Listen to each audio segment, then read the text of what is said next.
नमस्कार। India life में India debate के कार्यक्रम में आप सभी का स्वागत है। और जैसा कि हम सब जानते हैं कि आज के दिन भारतीय राजनीति में एक नई दिशा तय करने के लिए तय हुआ था। और उसी तिथि को लेकर के आज पटना में जो विपक्षी पार्टियों की जो मीटिंग हुई है और उसमें जो सर्वानुमति बनी है कि मोदी के खिलाफ, बीजेपी के खिलाफ सारी पार्टियां एकजुट होकर लड़ेंगी। और इसकी शुरुआत पटना में आज हो गई।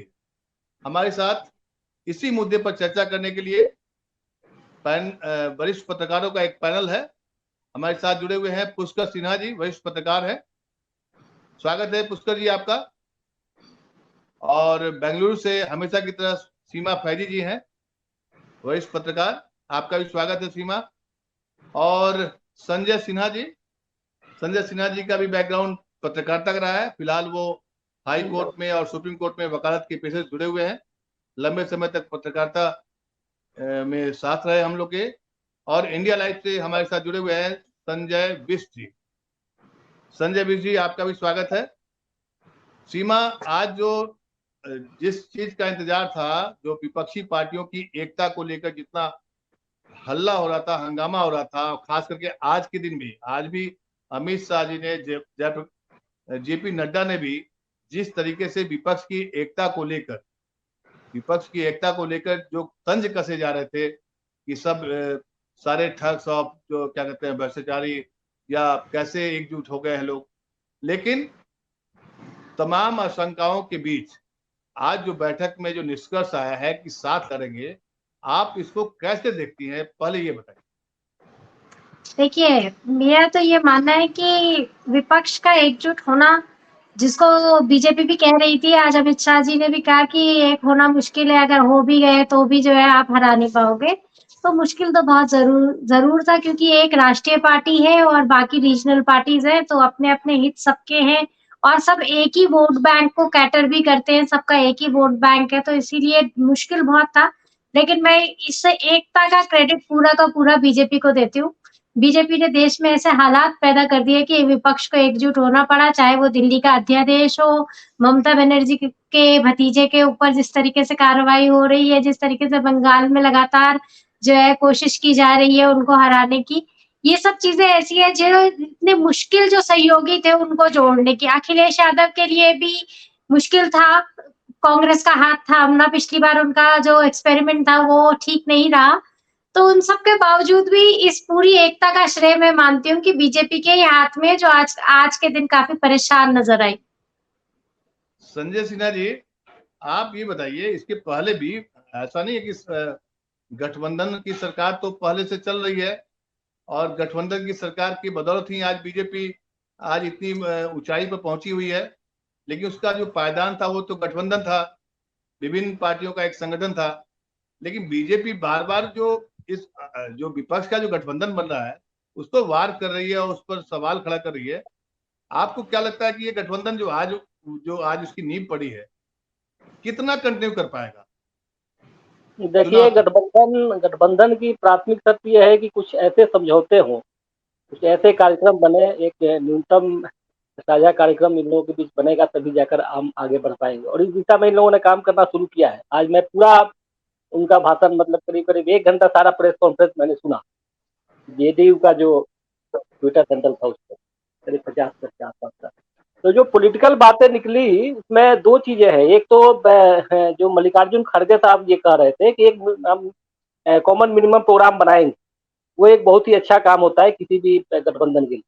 और दूसरी चीज ये कि जब जब इंडिया में विपक्ष एक साथ होता है तो बहुत सीजन पॉलिटिशियन की जरूरत होती है। आपको याद होगा पहले ये वीपी सिंह वगैरह के टाइम में किशन सुरजीत जैसे टावरिंग पर्सनालिटी के लीडर थे, जिनका सारे लोग सम्मान करते थे। और आज के डेट में वैसे 2 टावरिंग लीडर हैं इस पूरे में, जिसमें एक एनसीपी के शरद पवार और दूसरे आरजेडी के लालू प्रसाद यादव, जिनको राजनीति का बहुत बड़ा अनुभव है और उनका सारे लोग सम्मान करते हैं। आपने देखा भी होगा, कल अगर वीडियो देखा होगा, जब ममता बनर्जी पहुंची थी तो उन्होंने लालू यादव का पैर छुआ था। ये कोई बहुत बड़ी बात नहीं है, लेकिन एक जो सम्मान की बात होती है, सीटों से नहीं गिनती हो सकती है। किशन सुरजीत जब थे उस समय उनकी पार्टी की सीटें ऐसी नहीं थी कि बहुत बड़ा इन्फ्लुएंस हो। लेकिन उनका जो गणित था, उनका समझाने का जो तरीका था, उनका जो सारी पार्टियों में जो सम्मान था, वो सबसे बड़ी चीज थी। दो आशाएं हमको है, एक शरद पवार और एक लालू प्रसाद यादव, जो मतलब बड़े लीडर हैं और उनकी लोग बात मानेंगे। और दूसरी बात की कॉमन यूनियन प्रोग्राम, और तीसरी बात जो ये लोग कह रहे हैं कि कौन दुल्हा होगा। आज मैं ये पत्रकार नीलेश के एक ट्वीट पढ़ रहा था, उसमें उन्होंने कहा कि अगर इसको एक फीचराइज मैंने न्यूज से इतर देखी जाए, केवल इतना ही नहीं देखा जाए कि लालू यादव ने राहुल गांधी को कहा कि आप अपनी शादी कर लीजिए, आप दुल्हा बनिए। तो दुल्हे का मतलब ही होता है कि मतलब एनडीए को लीड कीजिए, इस किस्म की बातें हो रही। तो मेरा ये कहना है कि उस दिशा में हम आगे बढ़ गए हैं, ये आगे बढ़े विपक्ष के लोग। और आपको याद होगा जब 2003 में शिमला जिस जगह पे ये लोग मीटिंग करने जा रहे हैं, 2003 में भी कांग्रेस ने उस जगह को चुना था, सारी अपोजिशन को बुलाया था और वहीं से उसने शुरू की थी। और 2004 में किसी को जब उम्मीद नहीं थी, इंडिया शाइनिंग कैंपेन चल रहा था, उसके बावजूद कांग्रेस ये बीजेपी नेस्तनाबूद हो गई थी और फिर विपक्ष आया था, उसने यूपीए 1 की सरकार बनी 2004। तो हमको बहुत उम्मीद है इससे। जी संजय बीस जी, आपको क्या लग रहा है? क्योंकि देखिए बीजेपी का एक ही मुद्दा है, कैसे विपक्ष में टूट हो, बिखराव हो, और उन खबरों को राष्ट्रीय मीडिया, जिसको गोदी मीडिया भी कहा जाता है, वो ज्यादा प्रमुखता दे रही है कि हर उस नेगेटिव खबर को दिखाया जा रहा है जिससे कि गठबंधन पर असर पड़े, जैसे कि कौन होगा, दूल्हा कौन होगा। आपको क्या लगता है? आपका अपना पत्रकारी अनुभव क्या कर रहा है? देखिए ज्ञानेश जी, यहाँ पर ये नहीं कि राष्ट्रीय मीडिया नेगेटिव दिखा रहा है, वो तो सही बात बता रहा है। इसमें क्या गलत है कि दूल्हा कौन होगा या फिर किसके सर चेहरा सजेगा? ऑब्वियसली एक पेज तो होगा जो कि पूरे अपोजिशन का चेहरा बनेगा। वो चेहरा कौन होगा, इसको लेके बड़ी लंबी लड़ाई होने वाली है। और ये लड़ाई मुख्यतः दो राजनीतिक पार्टियों के बीच मुझे नजर आती है, वो है आम आदमी पार्टी और कांग्रेस। आम आदमी पार्टी में इसलिए बोल रहा हूँ क्योंकि आम आदमी पार्टी लगातार अपना कद बढ़ाने में लगी हुई है। चाहे वो गुजरात इलेक्शन हो, कर्नाटक में भी उसने हाथ आजमाया लेकिन सफलता नहीं मिल पाई, पर वो पीछे नहीं है। हालांकि पश्चिम बंगाल से ममता बनर्जी का अच्छा दबदबा है, अखिलेश यादव यूपी में भी अच्छी सीट्स पे पकड़ रखते हैं, पर आम आदमी पार्टी एकमात्र ऐसी पार्टी है जो कांग्रेस के लगता है कि इस अपोजिशन के अंदर एक अपोजिशन बन रहा है। इसमें ये इसको इस तरीके से भी देखिए, आम आदमी पार्टी का भी अरविंद केजरीवाल जी का 4 से 5 दिन पहले बयान जारी हुआ था जिसमें उन्होंने कहा था कि विपक्षी जो बैठक होगी उसका सबसे पहला एजेंडा होगा ऑर्डिनेंस के लिए एकजुट होना। तो यहाँ पर वो अपना मत लेकर आए हैं। उधर उमर अब्दुल्ला कश्मीर से आते हैं, उनका अपना दर्द है। हर पार्टी का अपना अपना दर्द है और यही दर्द जो है, मुझे ऐसा लगता है कि ये एकजुटता होने से पहले दूसरे तीसरे चौथे दौर की बातचीत में बिखरने लगेंगे, जैसे कि हमने 2019 में भी देखा था। सीमा, ये बताओ, सीमा जो परिस्थितियां बन रही है, एक तरफ तो सुखद परिस्थिति है कि देखिए पीडीपी और नेशनल कांग्रेस साथ में आ गई है, ठीक है, दोनों पॉलिटिकल पार्टी एक स्टेट में अपोजिट हैं और दोनों साथ में आई है। लेकिन आम आदमी पार्टी का जो रवैया है वो तो लड़ाई करने के मूड में है, अपना सीट शेयरिंग अलग करने के मूड में है। कैसे होगा ये? देखिए, मुझे जो लगता है, और मुझे लगता है कि सही भी रणनीति थी कि आज की बैठक में कोई बहुत बड़ा फैसला करके नहीं बताया गया कि भाई ये फैसला हो गया है या हमारे बीच में ये चीज हमने तय कर ली है। ये कहा गया चर्चा हुई है। एक्चुअली क्या है कि ये टाइम बाइंग प्रोसेस है। मध्य प्रदेश में अगर कांग्रेस आ जाती है, अगर छत्तीसगढ़ कांग्रेस रिटेन कर लेती है, राजस्थान में कुछ बेहतर कर पाती है, तो जैसे जैसे ये चुनाव होते जाएंगे वैसे वैसे, जैसे कि कर्नाटक के बाद ममता बनर्जी ने हथियार डाले, उसी तरीके से एक एक करके लोग हथियार डालने लगेंगे। केजरीवाल भी, मुझे लगता है केजरीवाल को भी एक चीज समझ में आ गई है, एक के बाद एक उनके जिस तरीके से नेता जेल गए और अध्यादेश आया, घबराहट उनमें है, वो भी टोन डाउन करेंगे मुझे लगता है। हाँ, थोड़ा मुश्किल होगा क्योंकि उनके वो बहुत महत्वाकांक्षी हैं, लेकिन मुझे लगता है कि जो रणनीति अपनाई गई है वो सही है कि कोई घोषणाएं नहीं कर रहे हैं, बड़े बड़े वादे नहीं कर रहे हैं, कोई कॉमन मिनिमम प्रोग्राम की बात नहीं हो रही है, चर्चा हो रही है ताकि बाहर ऐसा ना लगे कि बिखराव है करके।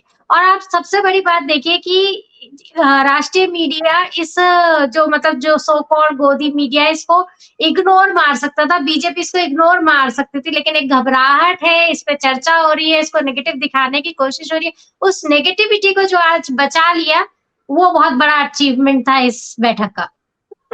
नहीं, अचीवमेंट तो आप ऐसे भी देखिए कि कल मोदी जी अमेरिका में अपना डंका बजा रहे थे, पूरा देश ना माने बीजेपी काफी खुश थी। आज लेकिन अमित शाह और जेपी नड्डा का जब मैंने भाषण देखा, उसमें विपक्ष की इस मीटिंग पर ज्यादा फोकस था। वो ये बताने में सफल नहीं हो पा रहे थे या उनमें रुचि नहीं थी कि मोदी जी ने विदेश में झंडा गाड़ के आए हैं तो हम उनकी चर्चा करें। उनकी भी निगाहें विपक्ष की इस बैठक पर लगी हुई थी। हमारे साथ पुष्कर सिन्हा जी। सबसे ज्यादा अटैक उद्धव ठाकरे के ऊपर किया गया और बार बार ये कहा गया कि ये कैसे सेकुलर हो गए, ये कैसे सेकुलर हो गए, जबकि खुद बीजेपी पीडीपी से हाथ मिला चुकी है। मतलब हम करे तो रासलीला, दूसरा करे तो कैरेक्टर ढीला वाला, जो मतलब बीजेपी भूल ही जाती है। जब वो आरोप लगाती है तो वो कहीं से भी ये नहीं सोचती कि हमने भी तो ऐसे गठबंधन किए थे, लेकिन सीधे आरोप लगा दिया जाए। नीतीश, एक नेता ने कहा कि नीतीश कुमार का भ्रष्टाचार पूछेंगे जाके सारे नेता। अरे तो आपके साथ भी तो इतना टाइम नीतीश कुमार थे, तब उन्होंने भ्रष्टाचार नहीं किया। ये थोड़ा मतलब बीजेपी की जो रणनीति है, घबराहट है, वो अलग दिख रही है। फिर आपसे बात करते हैं। हमारे साथ वरिष्ठ पत्रकार पुष्कर सिन्हा जी भी जुड़ गए हैं। पुष्कर जी, आपकी पहली प्रतिक्रिया क्या है? आपका बहुत बहुत स्वागत है इंडिया लाइव के इंडिया डिबेट में। पहली प्रतिक्रिया क्या है? आज जो 15 पार्टियों की जो बैठक हुई है और जिस तरह से सत्ताधारी पार्टी बीजेपी के दो बड़े नेता अमित शाह और जेपी नड्डा ने दिन भर में जहां भी गए वो सिर्फ इस बात की चर्चा कर रहे थे कि विपक्ष की जो एकता है वो बेकार का है, कुछ भी हो जाएगा, नहीं जीत पाएंगे लोग।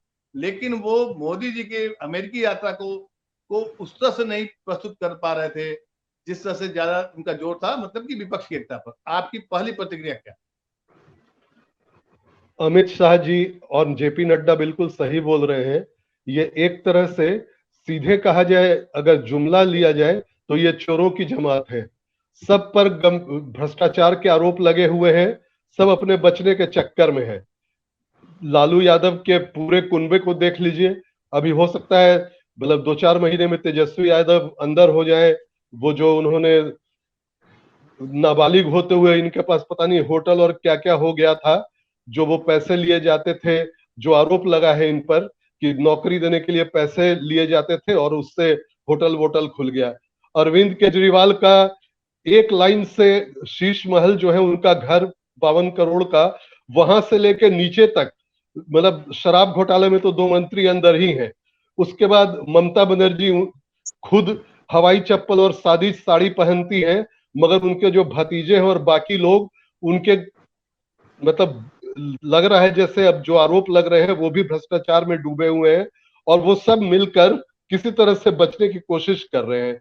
मेरी पहली प्रतिक्रिया तो यही है, ये सब चोरों की जमात है और ये सब जेल ही जाएंगे, कितना भी कर ले ये कोई इनमें से बचने वाला है नहीं, क्योंकि सबका कच्चा चिट्ठा जो है वो खुल गया है। और इसीलिए ये सब लोग मिल करके कोशिश कर रहे हैं कि कहीं 2024 में आ जाए। 2024 से कोई वैकेंसी नहीं है, 2024 में फिर मोदी जी आएंगे। लेकिन ये बताइए पुष्कर जी, एक लाइन बोलना चाहती हूँ पुष्कर जी कि 9 तारीख से लगातार अडानी के शेयर गिर रहे हैं, आपको पता होगा। और आपको शायद ये भी नहीं पता होगा कि आज एक खबर आई है कि अडानी के शेयर की जो जांच है वो अमेरिका में शुरू हो गई है। तो भ्रष्टाचार तो सब तरफ बराबर है। नहीं, आप इसको भ्रष्टाचार कैसे कह सकती हैं? शेयर गिरे हैं उसमें सर अडानी की बात तो अलग है सर। बीजेपी ऐसी वॉशिंग मशीन है जो उसमें घुसते ही सारे काले सफेद हो जाते हैं। आपको मैं बताऊं, सबसे पहले सबसे ज्यादा कैश जब पकड़ा गया था ये मनमोहन सिंह सरकार में संचार मंत्री थे सुखराम के यहाँ सबसे ज्यादा कैश पकड़ा गया था। वो उसके यहाँ वो जांच चल रही है। जब बीजेपी में जाता है तो सारी चीजें खत्म हो जाती है। दूसरे जगह की बात छोड़ दीजिए, जांच खत्म हो गई, वो मर गए और जांच खत्म हो गई ना। मैं वो तो ठीक है, मैं ये नहीं कह रहा हूँ, मतलब जब बीजेपी में जाते हैं तो साफ हो जाते हैं। ये आप जो कह रहे हैं कि दूसरे जो चोर हैं, हम चोर नहीं है, बीजेपी चोर नहीं है, ऐसा नहीं है। महाराष्ट्र में अजीत पवार को सर एक मिनट, अजीत पवार को एक दिन के लिए आप बनाते हैं और एक ही दिन में सारी चीजें वो खत्म करवा के फिर वापस चलाता है। तो अजीत पवार उस समय जब उसके खिलाफ सारे मामले चल रहे थे तो उस समय जैसे ही आपको समर्थन दिया वो दूध का दूल्हा हो गया। तो measuring rod must be equal for all, मैं आपसे ये कहना चाह रहा हूँ। जो वो है मेजरिंग रॉड है, जो मापने का पैमाना है वो सबके लिए बराबर होना चाहिए। ऐसा नहीं कि बीजेपी के लिए हमारा जो मापने का पैमाना है कुछ और होगा, बाकी लोगों के लिए मापने का पैमाना और होगा। हमारी मतलब नैतिकता का तकाजा ये है कि measuring rod must be equal for all. देखिए संजय जी कर्नाटक में तो बात से भ्रष्टाचार मत के कार्य है। करिए। सीमा एक मिनट, हमारे साथ संजय बीस जी भी जुड़े हुए हैं।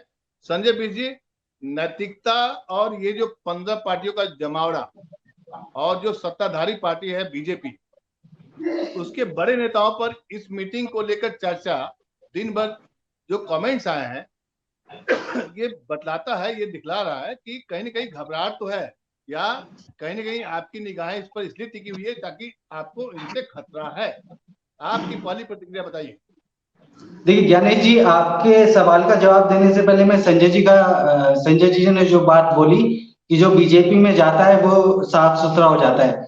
अंग्रेजी में कहावत है संजय जी कि you become the company you keep, यानी कि आप ऐसे ही बन जाते हो जैसे आपके इर्द गिर्द लोग होते हैं।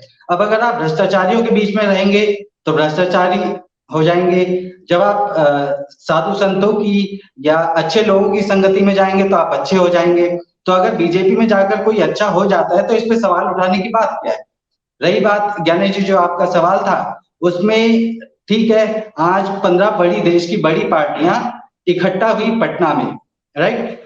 वहां पर जब इतनी बड़ी पार्टियों के बड़े नेता इकट्ठे होंगे तो देश में हलचल होगी। देश में हलचल होगी तो जो सत्ता में बैठी है बीजेपी, उसमें भी हलचल होगी, जिसका नतीजा ये रहा कि जेपी नड्डा ने अपने भाषण में इस बात का थोड़ा बहुत जिक्र भी किया। लेकिन इस बात को पूरी तरह से ऐसे नहीं देखा जा सकता कि ये प्रधानमंत्री मोदी या बीजेपी के लिए या फिर एनडीए गठबंधन के लिए कोई बड़ा खतरा पैदा कर सकते हैं। सवाल वही हो जाता है कि 2019 में भी नहीं कर पाए थे।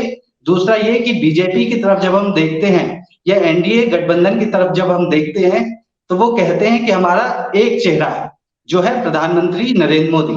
अब आप बताइए कि अपोजिशन के पास वो एक चेहरा कौन है जिसे बीजेपी के अगेंस्ट या नरेंद्र मोदी के अगेंस्ट खड़ा किया जा सकता है। ऐसा कोई चेहरा फिलहाल तो नजर नहीं आता। सीमा, संजय जी जो बात कर रहे हैं कि बिल्कुल अपोजिशन के पास जो सारा जो सब कुछ एकजुट है, लेकिन बिना चेहरे का चुनाव कैसे लड़ेंगे आप लोकसभा चुनाव? तो जो आप इतने देवगौड़ा हुए और जय चंद्रशेखर हुए, ये भी तो कभी कोई चेहरा नहीं दे, ये भी तो एक अलायंस के ही तहत आए और फिर चुने गए। और जो 2004 में जब सोनिया गांधी चेहरा थी मगर बनी तो नहीं प्रधानमंत्री। तो ऐसा कोई नहीं है कि चेहरा होना बहुत जरूरी है। देखिए, जनता को विकल्प चाहिए, जनता तैयार है वोट करने के लिए। कर्नाटक में उसने वोट किया, मध्य प्रदेश में दिख रहा है कि क्या होने जा रहा है, छत्तीसगढ़ में दिख रहा है क्या होने जा रहा है। तो इसलिए जो है जनता विकल्प चाहती है। अगर विपक्ष विकल्प दे रहा है और विकल्प देने के लिए अगर उसको सामने ज्यादा बड़ा बदमाश है तो एकजुट तो होना पड़ेगा ना। तो ये तो एक सिर्फ ये है कि खुद मैंने तो जब शुरू में कहा था कि ये तो बीजेपी की ही मेहरबानी है कि विपक्ष एकजुट है, वरना इतने अलग अलग किस्म के लोग, अलग अलग सोच विचारधारा और इंटरेस्ट के लोग थे कि जो है एक होना मुश्किल था। लेकिन ये तो बीजेपी ने ही ने एक कर दिया है, इस तरीके की आज देश में हालात बना दिए। पुष्कर जी, बीजेपी ने ये हालात बना दिए हैं, जो विपक्ष जो सारी पार्टियां एक हो गई हैं, और जो पार्टियां एक हुई हैं वो कभी बीजेपी के साथ में अलायंस थी। अब देखिए पीडीपी देखिए, आपके नेशनल कॉन्फ्रेंस देखिए, ममता बनर्जी को देखिए आप, तो सारी पॉलिटिकल पार्टी जो इकट्ठा हो रही हैं कभी न कभी बीजेपी के साथ जुड़ी रही हैं। तो क्या सिर्फ चेहरे के बलबूते पर चुनाव लड़ा जाएगा, जबकि वो चेहरा आपका जो ग्राफ है काफी गिरा है, पहले से कम हुआ है। आप लगातार चुनाव हार रहे हैं, हिमाचल में हारे, कर्नाटक में हारे, या बाई इलेक्शंस हुए उसमें भी एक जगह आपको बहुत अच्छी सफलता नहीं मानी जा रही है जितना कि 2017 या 2019 में आपने प्राप्त किया था। नहीं, आप ये जो हिमाचल और कर्नाटक का चुनाव है उससे आप लोकसभा चुनाव को मत ये जोड़िए। लोकसभा चुनाव बिल्कुल अलग दूसरे मुद्दों पर होता है, और मुझे फिलहाल मोदी जी के साथ सामने कोई भी विकल्प विपक्ष का नहीं नजर आ रहा है। और जहां तक एकता की बात है, एकता में जैसे आज 17 दल मिले थे, 17 दल में एक दल तो वैसे ही अलग हो गया। आम आदमी पार्टी ने साफ साफ बोल दिया है कि कांग्रेस अगर साफ साफ नहीं बोलती है कि वो अध्यादेश के खिलाफ है तो आप हमको अपने ग्रुप से अलग मानिए। और उन्होंने ये भी कह दिया 12 जुलाई को जो अगली बैठक होने वाली है, केजरीवाल जी उसमें या उनके पार्टी का कोई भी आदमी नहीं जाएगा। एकदम क्लियर कर दिया है आज उन्होंने। जब बैठक के बाद उनकी एक स्टेटमेंट आया पार्टी के तरफ से, उसमें सब क्लियर कर दिया गया है। और एक सीमा ने कहा था सोनिया गांधी प्रधानमंत्री पद की उम्मीदवार थी। सोनिया गांधी जो है ना प्रधानमंत्री पद की उम्मीदवार बन ही नहीं सकती है। भारत का जो कानून है, कोई भी विदेशी व्यक्ति के लिए, सुन लीजिए पहले मेरी बात पूरी सुन लीजिए सर। ये विवादास्पद सवाल है, सुनिए। सोनिया गांधी प्रधानमंत्री की उम्मीदवार क्यों नहीं बन सकती, ये जो आप कानून का हवाला दे रहे हैं एकदम बकवास ये बात आप बता रहे हैं। सोनिया गांधी बिल्कुल प्रधानमंत्री के पद का दावेदार हो सकती है। पहली बात, सोनिया गांधी ने एक इंडियन से शादी की थी, राजीव गांधी से, और इसलिए वो उन्होंने यहाँ की नागरिकता ली। और ऐसे में आप उनको कैसे कर सकते हैं? केवल घृणा के आधार पर आप ये कहें कि सोनिया गांधी, और अपने वोट बैंक को मजबूत करने के लिए कहें कि सोनिया गांधी प्रधानमंत्री का दावेदार नहीं हो सकती। ये ऐसा नहीं है। सोनिया गांधी ने अगर उस समय चाहा होता तो प्रधानमंत्री बन जाती। It was her sacrifice. अगर आप इंडियन सिटीजनशिप ले रहे हैं, इंडियन सिटीजनशिप आपको मिल जाएगा, मगर प्रधानमंत्री पद के लिए कई नियम है। सुन लीजिए, मैं जो बता रहा हूँ सुन लीजिए, सुन लीजिए। जो नियम है कि इंडिया में अगर कोई विदेश का आदमी जन्मा हुआ इंडिया आकर यहाँ प्रधानमंत्री पद का उम्मीदवार बनना चाहता है तो उस पर इंडिया में वो कानून लागू होगा जो उसके देश में लागू होता था। इटली में हाँ बताइए, बोलिए सर। जब वो चुनाव लड़ सकती है, इटली में प्रधानमंत्री भी बन सकती है। अगर कोई रोक होती तो उनको संसद ही नहीं बनने दिया जाता। आपको आगे एक बात बता देता हूँ। एक मिनट 2 लाइन और पूरा कर लीजिए, 2 लाइन पूरा कर लेने दीजिए। सोनिया गांधी का अगर आपको याद होगा, अनाउंस हो गया था कि 5 बजे ओथ लेंगी, याद है? सारी तैयारी हो गई थी। लास्ट मोमेंट पे ये अब्दुल कलाम जी ने मना कर दिया कि आपका अभी वेटिंग लिस्ट में है,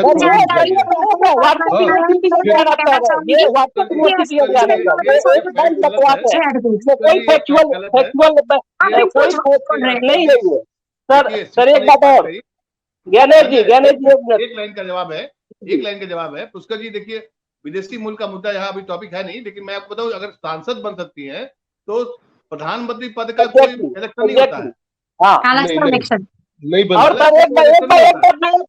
सांसद जिसको तय करेंगे प्रधानमंत्री बन जाएगा, सीधा सा लॉ है। इसके अलावा कोई लॉ नहीं है। अगर आप भारतीय संविधान देखिए, अगर प्रधानमंत्री बनने का उनमें होता सारा ये, तो उनके अलावा कोई दूसरा नहीं बनता। वो तो उनके पैरों तले जमीन खिसक गए,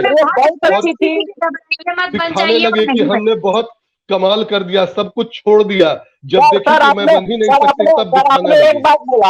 आपने एक बात बोला कि विदेश में जन्मा व्यक्ति भारत में प्रधानमंत्री नहीं बन सकता। क्या आप बता सकते हैं कि नहीं सर एक मिनट, वाजपेयी के समय में प्रधानमंत्री जो थे आपके लाल कृष्ण अडवाणी, उनका जन्म पाकिस्तान में हुआ था। ये तो आपको पता होगा ना सर, ये तो आपको पता ही होगा।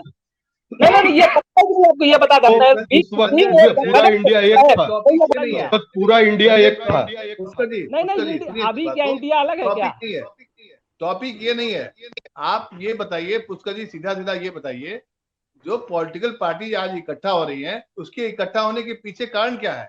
आप विपक्ष के जो नेता हैं उसके ऊपर जो आप ईडी, सीबीआई, तमाम तरह की जो एजेंसियां लगा रहे हैं, इसी की वजह से तो सारी पॉलिटिकल पार्टी जिसके पूरा मतभेद नहीं बल्कि मनभेद था, वो पॉलिटिकल पार्टी एक मंच पर आ गई। कहीं ना कहीं कुछ तो बात है ना। और देखिए मान लिया इकट्ठा हो रही हैं, उसमें भी आपको दिक्कत क्यों? भाई लोकतंत्र है, कोई भी आदमी लड़ेगा, फिर क्या दिक्कत है बीजेपी को? उसका जी नहीं मिलने में कोई दिक्कत नहीं है, मगर ईडी और सीबीआई जब कहीं रेड डाल रही है, आपने पता नहीं शायद रुपयों का पहाड़ देखा नहीं जो उनके घर सबसे बरामद हो रहा था। तो अगर बरामद हो रहा है तो कुछ तो गड़बड़ है। मेरे को जो तेजस्वी ईडी यादव की इस मामले में मैं ये कहना चाहती हूँ, तेजस्वी यादव का एक बयान था कि मेरे घर में जो मिला उसकी लिस्ट पब्लिक की जाए। आज तक वो लिस्ट हमने तो नहीं देखी। नो, पब्लिक क्यों होनी भी क्यों नहीं है, वो पब्लिक होनी भी क्यों नहीं है। पब्लिक नहीं होगी? बिल्कुल। नहीं तो झूठ केजरीवाल लोग बोलते इतना नहीं और हमला चीट ईडी और करके सीबीआई पे कर रहे हैं, इंफॉर्मेशन का क्या मतलब है? केजरीवाल को कहाँ आपने कोई कहाँ बोल रहा है? देखा वो पहाड़? मैंने तो नहीं देखा, आपने नहीं देखा? मैंने नहीं ममता देखा। बनर्जी के मंत्री के घर पे कितना नोट का पहाड़ निकला, उनकी गर्लफ्रेंड कोई थी, जी जी, मतलब यही मैं यही नाम कह नहीं रहा लूंगा। हूँ। ममता वो बनर्जी के पहाड़ घर तो पीड़ित है अभी कर्नाटक जो में बीजेपी के मंत्री के बेटे के घर पे। सर, अभी जो वहाँ लीडर ऑफ अपोजिशन है शुभेंदु अधिकारी, वहाँ सीबीआई ने लीडर कुछ नहीं किया। और उनके खिलाफ जब मामला चल रहा था, टीएमसी में थे, जब उनके खिलाफ मामला चल रहा था तो सब कुछ बने हुए वो बहुत वो दागदार थे। जैसे ही वो बीजेपी में आ गए वो ईमानदार हो गए। सवाल यही है, हम बार बार यही करेंगे, सवाल यही है, जब दूसरे के पार्टी में रहो तो आप ईमानदार है। देखिए सर दूसरे की छोड़ दिया, आप वकील हैं, शर्मा का बात आप संजय आप वकील है, एक मिनट इनका जवाब मैं दे दूं। संजय आप वकील हैं, आप क्या केस अगर किसी पे किया हुआ है पहले से, क्या वो खत्म हो सकता है केवल एक पार्टी ज्वाइन कर लेने से? वो केस सब चल रहा होगा। सर ये तो अजीत पवार वाला मामले में पता चलेगा आपको। इरिगेशन घोटाले में महाराष्ट्र में थे, जैसे ही ये देवेंद्र फडणवीस के साथ गए, सारे मामले सरकार ने विड्रॉ कर लिए एक दिन के अंदर। ये तो दिखा हुआ चीज है। सर आपको एक बात और बता दो, सुनिए, उसमें तथ्य नहीं मिला होगा, मैं बता रहा हूँ, होता है। आपको दूसरे की बात छोड़ दीजिए, तथ्य नहीं मिला होगा इसलिए विड्रॉ हुआ। तो सर देखिए, मेरा मैं एक लाइन में आप लोगों को क्लियर कर दूं। जो सरकार का वकील होता है वो पॉलिटिकल इंस्ट्रक्शन लेता है। ये हाईलाइटेड मैटर है, इसके में हमारा अप्रोच क्या होगा, और वो ये कहता है कि भाई इनको बरी करवाना है, तो उसके आधार पर वो सारी चीजें प्रोसिक्यूशन चलती है। सर आपको अभी याद नहीं है क्या, ये गोरखपुर के मामले में ये योगी आदित्यनाथ के खिलाफ सारे मामले वापस हो गए। इनके खिलाफ बहुत लंबा समय से चल रहा था, ये बंदा रो रहा था पार्लियामेंट के अंदर, और इसके खिलाफ ये मुख्यमंत्री बने तो सारे मामले वापस हो गए। कैसे वापस हो गए ये बताइए आप? थे मामले इसलिए वापस हुए। यही बात मैं आपको बता ही रहा हूँ, यही बात बता रहा हूँ। कांग्रेस और बाकी ने जबरदस्ती उन पर लगाया था आरोप, वो क्लियर हो गया झूठा था, इसलिए वापस हुआ। दंगे यही बात 2023 के बाद आप कहेंगे ना तो जरा ज्यादा मजा आएगा, जब अपोजिशन के लोग होंगे और उनके लोग छूटेंगे और बीजेपी के लोग अंदर होंगे, तब आप फिर यही बात कहेंगे। संजय ये बताइए, 24 में फिर मोदी आ रहे हैं। संजय सिन्हा जी, सीधा सवाल आपसे है कि आज की जो बैठक हुई है और उसमें आम आदमी पार्टी निकल गई है या निकलने की खबर है या निकल जाएगी, ऐसे में क्या लगता है आपको कितना प्रभाव डालेगा? मोदी ये को रोक पाएगी? गणेश जी, आम आदमी पार्टी हमको कभी भी रिलायबल नहीं रही, लेकिन ब्रॉडर और लार्जर में अपोजिशन की यूनिटी के लिए जितने लोग आ जाए वो ठीक है, वो एक अलग बात है। लेकिन आम आदमी पार्टी विपक्षी एकता के लिए वैसे ही रिलायबल नहीं रही है, जैसे जेडीयू को ये इनका जीतन राम मांझी का बाहर करना वो रिलायबल नहीं था और उनको बाहर किया गया। आम आदमी पार्टी की भी वही स्थिति होगी। सीमा ये बताओ कि ये जो देखो चुनाव के समय में तो गठबंधन होते ही हैं, लेकिन पहली बार ऐसा हो रहा है कि वो मैंने ये देखा है कि आज 15 पार्टी आई थी एक साथ में, और 15 पार्टियों में जो विचारधारा है सबका अलग अलग विचारधारा है और सबकी अपनी मजबूरियां हैं, अपने वोट बैंक है, अपनी एक अलग फिलॉसफी है। वो जैसे कांग्रेस की अपनी अलग फिलॉसफी है। कांग्रेस के क्या कहते हैं, राहुल गांधी ने बोला भी कि हमारे बीच में कुछ डिफरेंसेज है, लेकिन हम लोग सब लोग मिलकर लड़ेंगे। ये जो गठबंधन बन रहा है और इसकी जो सेकंड मीटिंग होने वाली है शिमला में, ये जो प्रस्तावित है जुलाई में 10 से 12 जुलाई को होगा, आपको क्या लगता है कि चुनाव आते आते ये मजबूती और बढ़ेगी या कुछ इसमें इजाफा होगा या कुछ घटेंगे लोग? देखिए, मुझे ऐसा लगता है कि जैसे जैसे चुनाव आएंगे और अभी खासतौर मध्य प्रदेश, छत्तीसगढ़ और राजस्थान के चुनाव जब नतीजे आएंगे, इससे बहुत बड़ा फर्क पड़ेगा। अगर कांग्रेस यहाँ जीतती है तो आप ये मान लीजिए कि अरविंद केजरीवाल जैसे नेता भी चुपचाप बैठ जाएंगे, क्योंकि उनको पता है कि फिर कांग्रेस ही विकल्प देगी। रही बात पुष्कर जी के बार बार ये कहने की कि इनकी आइडियोलॉजी अलग है, तो पुष्कर जी याद कर लें कि विश्वनाथ प्रताप सिंह की सरकार को बाहर से बीजेपी ने समर्थन दिया था और उसमें लेफ्ट शामिल था। उसके बाद भी क्या था, आजकल पुष्कर जी रोज लेफ्ट को खराब बोलते हैं, तो उस वक्त लेफ्ट को भी समर्थन दिया था। तो गठबंधन तो होते हैं, अलग अलग आइडियोलॉजी पे भी होते हैं, एक लार्जर इंटरेस्ट के साथ होते हैं। लार्जर इंटरेस्ट ये है कि इस वक्त बीजेपी को हराना है, और इसलिए हराना है क्योंकि बीजेपी जिस तरीके से संस्थानों का इस्तेमाल कर रही है विपक्षी पार्टियों के खिलाफ, जिस तरीके से सिर्फ ईडी सीबीआई ही नहीं है, चुनाव आयोग के सवाल उठने लगे हैं। तो और इन सब चीजों पे जब सवाल उठेंगे तो एकता तो होनी पड़ेगी, क्योंकि लोकतंत्र ही तो है जिसके लिए आप लड़ रहे हो। अगर आप लोकतंत्र में विश्वास नहीं करते हो तो फिर आपके होने या नहीं होने का कोई फायदा नहीं है, तब फिर तो आप नक्सल मूवमेंट में शामिल हो जाएंगे। तो अगर ये विपक्षी पार्टियां एक हो रही है तो वो सिर्फ लोकतंत्र को बचाने के लिए हो रही है, और वो साफ कह रही है कि हमारी एक दूसरे से नहीं बनती है, लेकिन हमारे सामने एक लोकतंत्र के लिए खतरा है, उससे हम लड़ना चाहते हैं। संजय बिष्ट जी, आप जो बताइए कि कल ही हम लोग खबरों में सुर्खियों में बने हुए थे मोदी जी, आज मोदी जी चले गए, इजिप्ट चले गए हैं, उनकी कहीं कोई चर्चा नहीं हो रही है। चर्चा इस बात की हो रही है कि भाई इन पार्टियों में फूट है, ये अलग हो जाएंगे, ये सब ठग सब गठबंधन है। चर्चा तो कहीं ना कहीं विपक्ष की हो रही है ना, क्या कैसे देखेंगे आप? जी, विपक्ष की चर्चा हो रही है, अच्छी बात है, खबर में रहना भी चाहिए इन लोगों को, खबरों में बहुत कम आते हैं अब, और जब आते भी हैं तो आम आदमी पार्टी आती है तो पता चलता है जी 2 मंत्री अंदर गए, कांग्रेस आती है तो पता चलता है कौन सा वाला एक स्कैंडल था, उसके चक्कर में हाजिरी हो गई, तेजस्वी यादव के ऊपर रेड पड़ गई, टीएमसी की नेता है उनके जो मंत्री हैं उनके घर रेड हो गई। इन सब खबरों से अच्छा है कि ये बेहतर है कि एकजुट हो रहे हैं, एक छत के नीचे आ रहे हैं और इकट्ठा होकर अपना दर्द बांट रहे हैं। कुल मिलाकर ये कहें तो तू मेरी पीठ खुजा और मैं तेरी पीठ खुजाऊं वाला यहाँ पर इस टाइम पे अपोजिशन जो है वो बनती भी नजर आ रही है। हालांकि इसका बीजेपी 2024 और प्रधानमंत्री मोदी पर कोई खास असर पड़ने वाला नहीं है।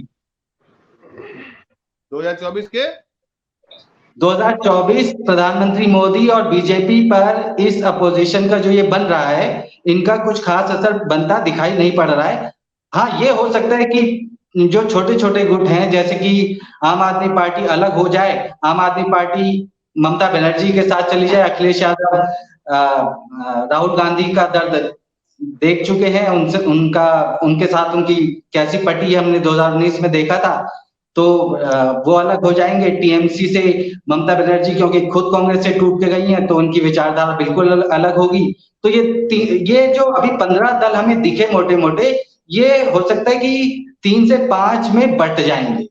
ये कुल मिलाकर ये रहेगा, और फिर बात वही आ जाएगी कि एक तरफ प्रधानमंत्री मोदी का चेहरा होगा और दूसरी तरफ यहाँ पर चेहरा किसी का नहीं होगा, और गठबंधन जो है वो नाम का रह जाएगा। जैसा कि हमने फोटो भी देखी थी 2019 में, कई सारे लोगों ने उसमें, उस वक्त तो मायावती भी थी कि हाथ उठाकर, सोनिया गांधी जी भी थी। संजय जी, कल जो चुनाव की एक रैली में अमित शाह ने खुद ही विपक्ष का कौन चेहरा होगा उसका ऐलान कर दिया था। उन्होंने कहा था कि राहुल गांधी भारत का प्रधानमंत्री बनेगा या मोदी जी बनेंगे। मतलब कि कहीं ना कहीं देखिए, आप उनके मुंह में, उनके दिलो दिमाग पर, या जो सत्ताधारी पार्टी है बीजेपी है, उसके दिलो दिमाग पर भारत जोड़ो यात्रा के बाद, कर्नाटक में विजय रथ प्राप्त करने के बाद राहुल गांधी एक सर्वमान्य नेता बने हुए हैं। भले ही विपक्ष में अभी एकजुटता नहीं है, लेकिन जो इससे लड़ना है उसके मुंह में तो राहुल गांधी आ रहा है। बिल्कुल बिल्कुल सही बात है। अमित शाह जी ने, अगर अमित शाह जी के मुंह से निकल गया कि मोदी के आगे, प्रधानमंत्री मोदी के आगे राहुल गांधी खड़े हैं, हाँ, क्योंकि राहुल गांधी ने 4000 किलोमीटर की यात्रा तय की है, वो जनता से मिल रहे हैं, जनता के सरोकार की बातें कर रहे हैं, गरीबी, बेरोजगारी, महंगाई और तमाम तरह की वो बातें कर रहे हैं जो जनता से जुड़ी हुई बातें। लेकिन ये सब बातें, आप जैसा आप बोल रहे हैं कि कर्नाटक इलेक्शन, हिमाचल इलेक्शन, ये सब हो गए राज्य स्तरीय इलेक्शन, लेकिन जब हम बात करेंगे लोकसभा इलेक्शन की तो वो एक महासमर होगा, बहुत बड़ा चैलेंज होगा किसी भी पार्टी के लिए प्रधानमंत्री मोदी को चैलेंज करना, और खासकर इस वक्त जबकि प्रधानमंत्री मोदी न सिर्फ भारत में ही लोकप्रिय हैं, बल्कि अगर वर्ल्ड वाइड रैंकिंग भी देखी जाए उनकी, तो दुनिया में भी नंबर 1 रैंक करते हैं, सबसे लोकप्रिय नेता है। तो उन तक देखिए संजय जी, विदेशी जो एजेंसी है उसकी रेटिंग को मानता नहीं है देश। है ना, विदेश की धरती पर जो बोला जाता है, या विदेशी एजेंसी की रेटिंग को मानते हैं क्या उसका? किसी की रेटिंग को तो मानना पड़ेगा, किसी की रेटिंग को तो मानना पड़ेगा। अगर आप बात करते हैं कि इंडिया हंगर इंडेक्स में पीछे है और इस पर बात हो जाती है, डिबेट हो जाती है, तो इस बात को मानना पड़ेगा कि प्रधानमंत्री दुनिया के लोकप्रिय नेता है। बताऊं, अभी हंगर इंडेक्स का नाम संजय जी ने लिया। हंगर इंडेक्स जर्मनी और इंग्लैंड की 2 एनजीओ है, वो बनाते हैं और टेबल पे बैठ के बनाते हैं। श्रीलंका और पाकिस्तान को खाने में भारत से बेटर बता देते हैं।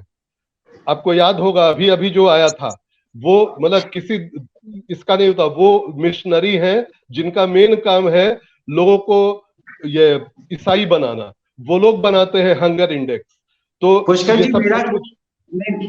पुष्कर जी मेरा बस ये कहना है कि अगर हम हंगर इंडेक्स, हैप्पीनेस इंडेक्स की बात करते हैं, प्रेस फ्रीडम इंडेक्स की बात करते हैं और उन इंडेक्सेस को मान भी लेते हैं, तो हमें ये इंडेक्स भी मानना होगा कि प्रधानमंत्री मोदी दुनिया के सबसे लोकप्रिय नेता हैं। मैं ज्ञानेश जी को ये बात बता रहा हूँ। तो नहीं तो कौन एजेंसी ये जारी कर रही है, ये इंपॉर्टेंट है ना। प्रधानमंत्री में टाइम्स ग्रुप कर रहा है सारे सर पुष्कर सर, वो तो हमारी सुविधा के हिसाब से है। अगर हमारे पक्ष में आता है तो वो एजेंसी विश्वसनीय है, हमारे पक्ष में नहीं आता है तो वो एजेंसी अविश्वसनीय है, सीधी बात है, इसमें तो कोई बात ही नहीं है। आपको मैं न्यूयॉर्क टाइम्स ने पिछले दिनों मोदी की बड़ी प्रशंसा की थी, तो पूरे संबित पात्रा से लेकर पूरा IT सेल उसको रीट्वीट करने पर लग गया। जब एक बार न्यूयॉर्क टाइम्स ने पूरे तरीके ये कैसे इनकी आलोचना की तो उसकी पूरी आलोचना शुरू हो गई। तो ये तो हमारी सुविधा के हिसाब से, हम सब सरकार है तो हमारी सुविधा के हिसाब से हम जिसको चाहे जब सही करार दे, जब जिसको चाहे गलत करार दे, सीधी बात है, अपनी सुविधा की बात है। देखिए संजय जी, अगर बात कर रहे हैं आपकी ट्विटर पे क्या ट्रेंड कर रहा है, तो अगर प्रधानमंत्री मोदी के बारे में कुछ ट्रेंड करता है तो राहुल गांधी ने भी यात्रा की, 4000 किलोमीटर चले। ट्विटर में क्या कांग्रेस का जनाधार इतना कम है कि वो एक बढ़िया सा हैशटैग ट्विटर पर ट्रेंड नहीं करा पा रहे हैं? और अगर इतना कम है तो फिर तो भूल जाएंगे प्रधानमंत्री मोदी। एक बार ये डिबेट जो है वो गलत तरफ चला गया है। मैं वापस वो 15 पार्टी के गठबंधन 17 पार्टी के उस पर आता हूं और मैं खुद लेकर आ रहा हूं कि मतलब बाकी दूसरे से हम मेन पर आए। देखिए, ये जो 17 पार्टियां हैं उसमें इतना अंतर विरोध है कि ये एक हो ही नहीं सकते। हाँ, आज का आप देख लीजिए, आम आदमी पार्टी अलग हो गई। आप एक एक राज्य देख लीजिए, दिल्ली में क्या आम आदमी पार्टी और कांग्रेस साथ होगी? पंजाब में आम आदमी पार्टी कांग्रेस साथ होगी? आप बताइए, हाँ या ना? कभी नहीं होगी। हाँ, यूपी में अखिलेश यादव पहुंच गए सूट बूट में, मगर मायावती और आरएलडी उनको बुलाया ही नहीं गया, जयंत चौधरी को। बिना उनके किसके साथ गठबंधन करेंगे? उनको बुलाया गया था, जयंत चौधरी को बुलाया गया, वो अपने निजी काम से नहीं गए, उन्होंने बताया था कल। हाँ, वो नहीं गए, वो यही मानिए कि वो नहीं है गठबंधन में। हाँ, वो अब बीजेपी के साथ जाने वाले हैं। जयंत चौधरी अजीत सिंह के बेटे हैं, वो जानते हैं कि कहाँ मलाई हमको मिलेगी। हाँ, वो बीजेपी में जाएंगे, इनके साथ नहीं आएंगे। हाँ, इसलिए नहीं आए हैं। और मतलब मेरा अपना जो कैलकुलेशन है, इसके अलावा 4 मुख्यमंत्री या राज्य ऐसे हैं, उड़ीसा देख लीजिए, बीजू जनता दल, नवीन पटनायक, ये तेलुगु नहीं, इनकी जगनमोहन रेड्डी। हाँ, उधर जगनमोहन का नाम मत लीजिए, वो पहले से बीजेपी के साथ है, उसके लिए आप नाम लेने की सुनिए, बात सुन लीजिए, ये है तो अपोजिशन में ना, बीजेपी के साथ बाद में आए हैं। ये बीजेपी से लड़ के जीते हैं और फिर जो भी हुआ है, और आज नहीं कल ये हो सकता है कि ऑपोजिशन में भी आए, ऐसा नहीं है। ये सब ऑपोजिशन के ही असल लोग हैं। हाँ, तो जब तक ये बीजेपी के साथ है, ये कुछ नहीं कर पाएंगे सारे मिलके। वो केजरीवाल जानते हैं कि हमारा राज्यसभा में आसानी से बीजेपी एनडीए पास करवा लेगी, फिर भी ये कर रहे हैं। आप राज्य का नाम लीजिए ना, आप देखेंगे हर जगह कहीं भी ये गठबंधन जो है, लास्ट लाइन बताइए। सीमा फैजी से मैं पूछूंगा, Mamata Banerjee left party, left के साथ तीनों जो मेन है, एक केवल नहीं आया था, सीपीआई पहुंची, सीपीएम पहुंची। हाँ, सीपीआई पहुंची, सीपीआई से डी राजा थे, सीपीएम से सीताराम येचुरी थे और सीपीआई एमएल से दीपांकर भट्टाचार्य भी थे। ऑल इंडिया फॉरवर्ड ब्लॉक को अभी छोड़ देते हैं, चारों मिलके वो लेफ्ट बनते हैं। तो ममता बनर्जी क्या इनके साथ लड़ने आएंगी? और एक सबसे बड़ा पॉइंट जो है वो अब मैं बताता हूं, अगर ये सब अगर सच हो जाता है, मान लीजिए कि अलायंस हो गया, कांग्रेस को पता है कितनी सीटें मिलेंगी अलायंस में? 211 से 215। कांग्रेस लड़ेगी 211 215 में, क्योंकि बाकी आधे से ज्यादा जो है वो अपने अपने राज्य में टॉप पर है। ममता बनर्जी छोड़ेंगी कांग्रेस के लिए? कौन छोड़ेगा कांग्रेस के लिए, बताइए? देखिए ऐसा है, आपने मेरे से सवाल पूछा, मैं जवाब देना चाहूंगी। आपने ममता बनर्जी की बात की, तो ममता बनर्जी ने साफ साफ शब्दों में अपना जवाब दिया है। उन्होंने कहा था कि बड़ी पार्टी को बलिदान करना पड़ेगा, कांग्रेस को बलिदान करना पड़ेगा। आप नेशनल लेवल पे अगर हमारी मदद चाहते हैं तो रीजनल लेवल पे हमें छोड़ दीजिए। ये ममता बनर्जी ने अपने मुंह से बोला हुआ बयान है, महीना भर पहले का बयान है। ममता बनर्जी समझ चुकी है। देखिए, विरोध तो सब करेंगे, अपनी अपनी जमीन हर किसी को बचानी है, लेकिन सबको पता है कि साथ आना जरूरी है, तो साथ आएंगे। तो जो आपने मेरे से सवाल पूछा उसका ये जवाब। दूसरा, आपने आज जयंत चौधरी वाली बात की, तो जब राहुल गांधी यूपी में इंटर किए थे तो शायद आपको पता नहीं है कि आए जो है जयंत चौधरी की पार्टी के लोग वहां मौजूद थे और राहुल गांधी का स्वागत हुआ था। अगर उनको जाना होगा तो वो राहुल गांधी के साथ जाएंगे, और ब्रिजभूषण मामले के बाद तो कतई आपके साथ बीजेपी के साथ नहीं आएंगे, ये भी तय कर लीजिए। तो कुल मिलाकर ये है, भूषण का कोई असर नहीं होने वाला है चुनाव पे। हाँ, कुल मिलाकर ये असर है तो नहीं किया सर। आज जो है छह पहलवान जो बैठे थे उनको जो है वो राउंड वाले सिस्टम से बाहर कर दिया और कहा कि आपको डायरेक्ट दे देंगे। सारे झूठे थे। नाबालिग तक मतलब वापस ले ली। अभी केस आगे चलता है तो देखिए कैसे डंडा पड़ता है सबको। ठीक है। और एक चीज मैं आपको बता दूं, बीजेपी का कितना बड़ा दिल है। वो जो मेन जो दो बैठे थे, साक्षी मलिक और विनेश फोगाट, उन दोनों जब वापस आई हैं तो जानते हैं क्या उनको पोस्ट मिला है?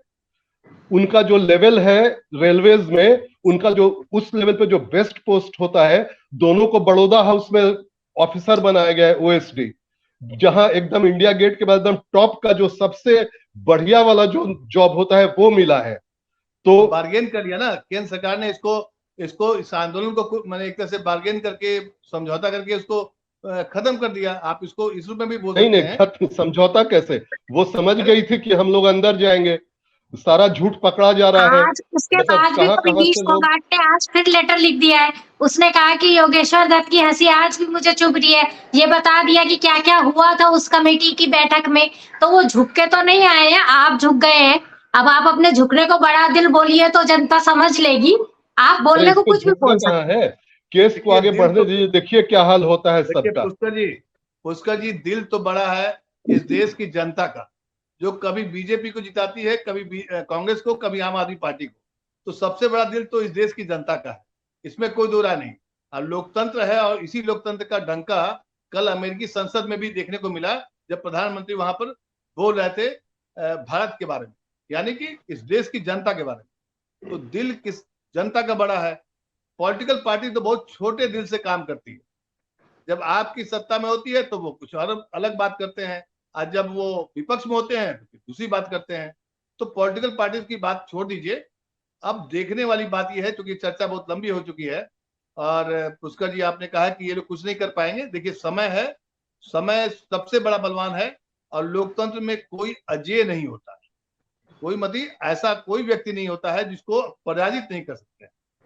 हो सकता है आप इस बात को भी समझिएगा, क्योंकि आप एक वरिष्ठ पत्रकार भी हैं, आप समझते हैं, जानते हैं। मजबूरियां अलग होती हैं पॉलिटिकल पार्टी की, क्योंकि आपस में कभी ये होती हैं। जी सीमा, जल्दी से बताइए, खत्म करेंगे इसको। मैं जाते जाते सिर्फ एक बात कहना चाहती हूँ कि जो संजय जी ने भी कहा और जो पुष्कर जी भी कह रहे हैं कि मोदी जी को चैलेंज नहीं है, तो चैलेंज है। कल देखिएगा मणिपुर पे सर्वदलीय बैठक होने वाली है। ऐसा है कि चेहरा होता है तो दाग भी लग जाते हैं, तो दाग लगने शुरू हो गए और दिखने भी शुरू हो गए। तो जरूरी नहीं है कि सामने कोई चेहरा हो, अगर दागदार चेहरा होगा तो जनता उसे भी नकार देगी। अरे सारा स्टेज मैनेज्ड है मणिपुर में भी, क्रिश्चियन मिशनरी करवा रही है, क्लियर है सब कुछ। चलिए इस पर बात करेंगे। जो मणिपुर में जो माएँ आई थी वहां की, वो सारी हिंदू और मुसलमान ही आई थी। नहीं, ये बात आप सच कह रहे हैं, फिर तो मोदी जी कुछ नहीं कर रहे। सरकार सीमा जी, जैसा आप कह रही हैं कि चेहरा होगा तो दाग लगेगा, अब हमें चुनना क्या है कि कम कौन ज्यादा कौन दागदार है और कम कौन है, तो जाहिर सी बात है कम दागदार को चुना जाएगा। 2014 में भी यही हुआ था, मोदी जी पे बहुत दाग थे और उसके बावजूद भी भ्रष्टाचार और सांप्रदायिकता में चुनाव किया गया था। तो भ्रष्टाचार को लोगों ने तब ये कहा था कि भ्रष्टाचार नहीं चाहिए, सांप्रदायिकता चलेगी। अब देखना ये है कि अब भ्रष्टाचार सांप्रदायिकता मोदी जी के पाले में है और दूसरी तरफ जो भ्रष्टाचार के आरोप लगते हैं 2 साल पुराने हो चुके हैं। तो इसलिए जो है लगा दीजिए, बताइए कोई भी भ्रष्टाचार का आरोप नहीं है मोदी जी पर, आप बताइए एक। देखिए पीएम फंड जो आपने बताया उसके बारे में एक जानकारी आप नहीं दे रहे, कहाँ गया पैसा, कहाँ किसने खा लिया पैसा। सरकारी फंड नहीं है, पीएम फंड प्राइवेट फंड है, पीएम फंड प्राइवेट फंड है, तो उसका क्यों जवाब देंगे और आपको क्यों देंगे, हमको क्यों देंगे? दिन की सैलरी बिना उनसे पूछे ली गई है, एक दिन की सैलरी बिना उनसे पूछे प्राइवेट फंड में ले ली गई। किसने ली, कैसे ली, देश में कानून भी है, ऐसी बातें मत करिए। जाते जाते सुनिए, संजय जी आगे हैं, जुड़ गए हैं अंतिम समय।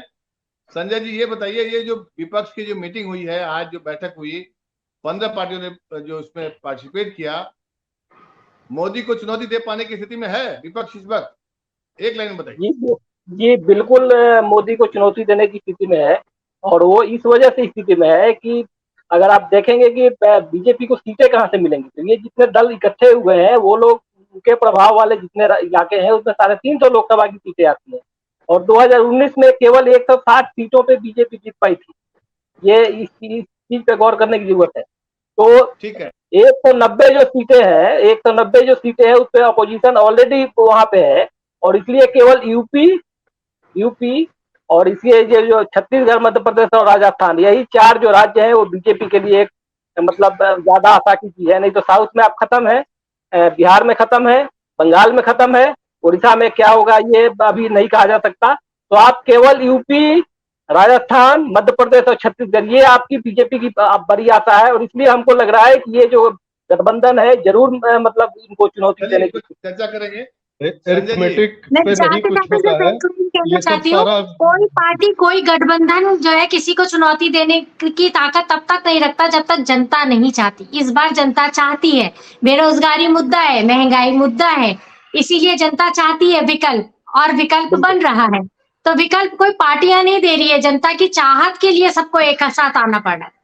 चलिए पूरी जनता मोदी के साथ करेंगे इस बात पर, इसी विपक्ष की एकता पर, और इस एकता पर, और जो बीजेपी है इसमें खलबलाहट है, उसमें कुलबलाहट है, उसमें डर है, भय है। ये तो आज साफ साफ दिखा कि जिसकी पुष्कर जी बता रहे हैं कि किसी में कोई दम नहीं है, और जो दो बड़े नेता हैं अमित शाह और जेपी नड्डा, आज दिन भर और कल भी इसी एकता की पर चर्चा कर रहे थे, कमेंट्स कर रहे थे। बहुत बहुत धन्यवाद आप सभी का, हम लोग कल फिर चर्चा करेंगे।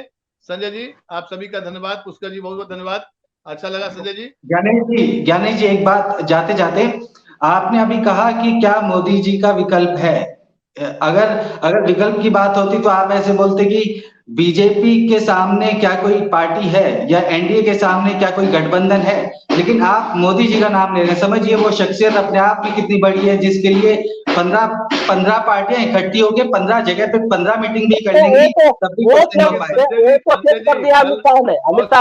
राहुल गांधी भी एक ऐसी शख्सियत है जिसका नाम अमित शाह ने कल बड़ी मीटिंग में लिया है। शख्सियत की बात नहीं है, देखिए लोकतंत्र है, चुनाव में गठबंधन का दौर है, एनडीए भी और यूपीए भी पहले भी होते रहा है।